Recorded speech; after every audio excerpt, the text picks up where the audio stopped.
Welcome once again to Lehto's Law. Here's Steve Lehto. I did a story not so long ago that got over 500,000 views relatively quickly, which indicates it's a story that people are interested in.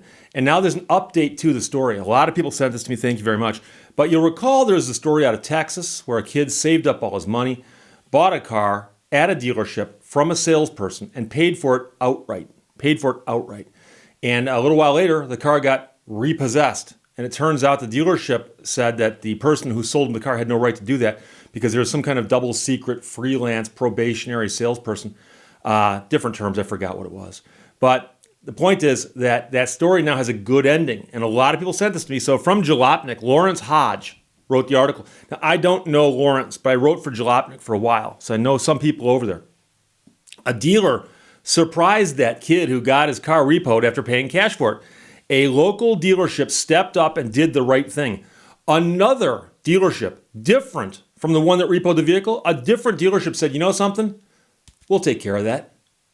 So, as Lawrence points out, not all dealerships are bad.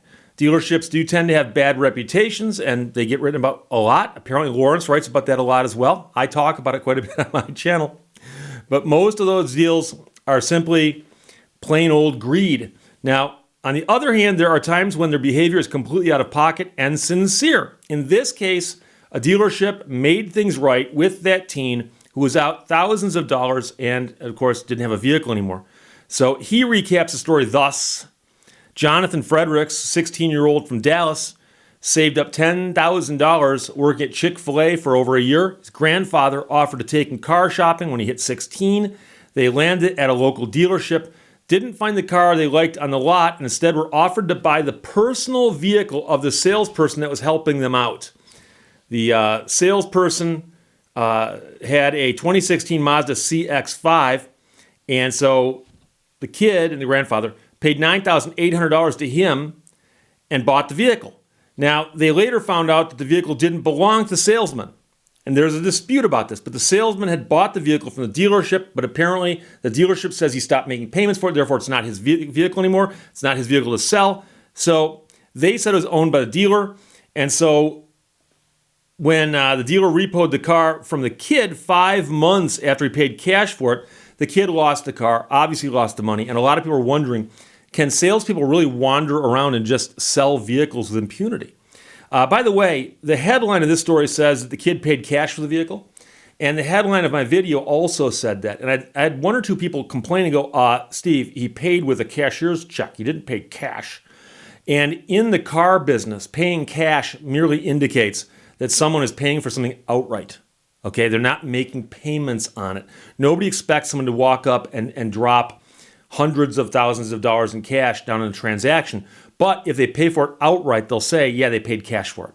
And I've heard of people paying cash for things that cost millions of dollars, and it's simply a reference to that type of transaction that does not involve borrowing money or a purchase money security interest or anything of that nature. So things looked bleak for the kid, and people like Jalopnik and Steve Lehto and others, he doesn't mention me, but I will, jumped all over the story.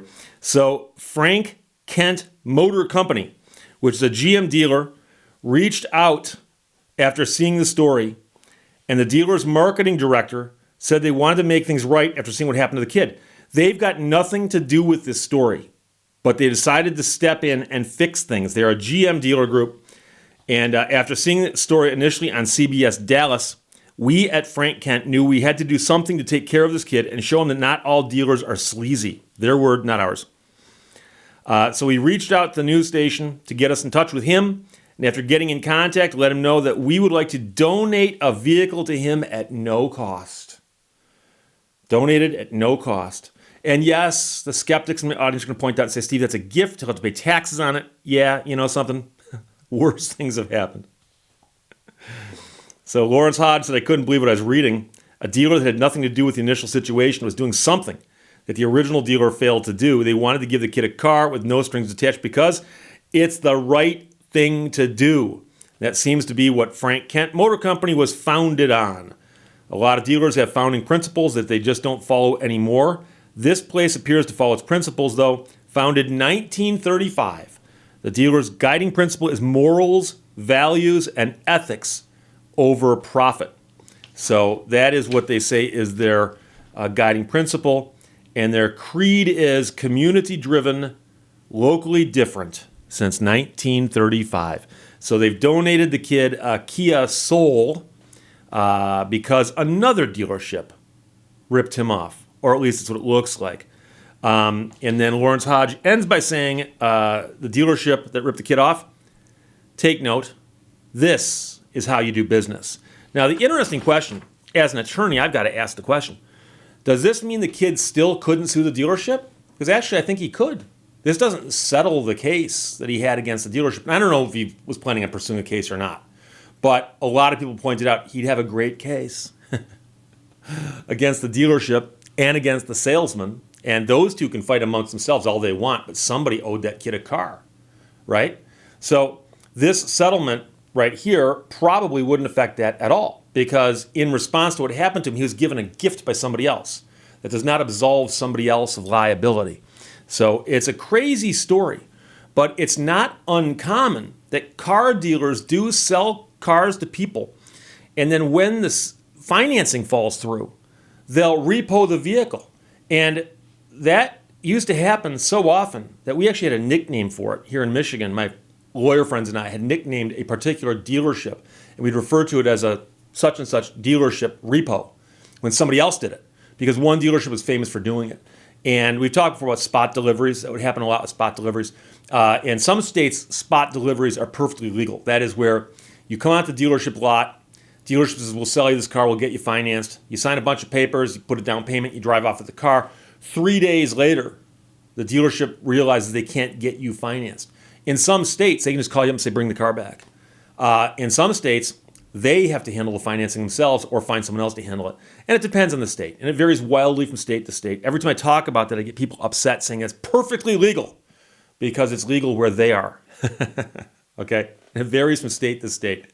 And I apologize, by the way, because there are some people who watch my videos and don't catch the distinction that I'm a lawyer in Michigan. So if I was to give advice, and this is not legal advice, by the way, check the end credits. If I was to give advice, I'm only giving advice in Michigan because I don't know what the laws are in Indiana. I mean, I could look them up, but I would refer you instead to an attorney in Indiana. But getting back to this story here, kid goes to dealership, hands over, figuratively, the cash.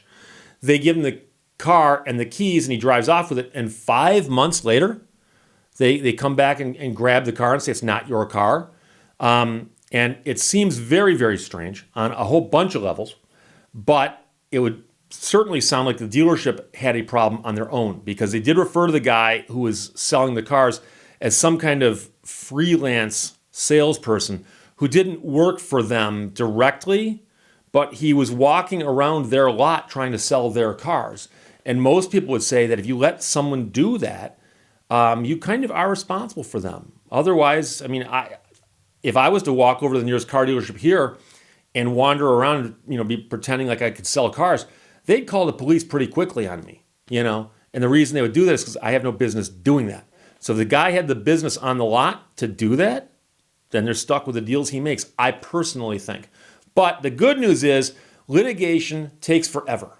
That's not the good news. I'm setting it up. Litigation takes forever. This kid might still be entitled to relief against the dealership and the salesperson. So if he pursues that, great. But many of us know that if he had pursued that and he didn't have a car, it would have been kind of rough and probably would have put him in a position where he's likely to settle for less than he's entitled to. But now, since he's got a car, he might not have to. Now he can ride it out, so to speak. So it's a great story with a great ending. I'll put a link to my previous video below. And this story, like I said, is from Jalopnik, the good people at Jalopnik. Jalopnik.com. Lawrence Hodge wrote it. A dealer surprised that kid who got his car repoed after paying cash for it. They stepped up and did the right thing. And the story was sent to me by Mike, Ralph, Robert, Suze, Don, Frank, Dan, Nick, Jason, Nathan, Keith, Garrett, Eric, Mark, Dave, Scott, Matt, and Jonathan. Did you catch all those? Mike, Garrett, Eric, Ralph, Keith, Mark, Robert, Nathan, Dave, Suze, Jason, Scott, Don, Nick, Matt, and Frank, Dan, and Jonathan. Thanks a lot, everyone. Questions or comments, put them below. Let's talk to you later. Bye-bye. Thank you for watching Lehto's Law.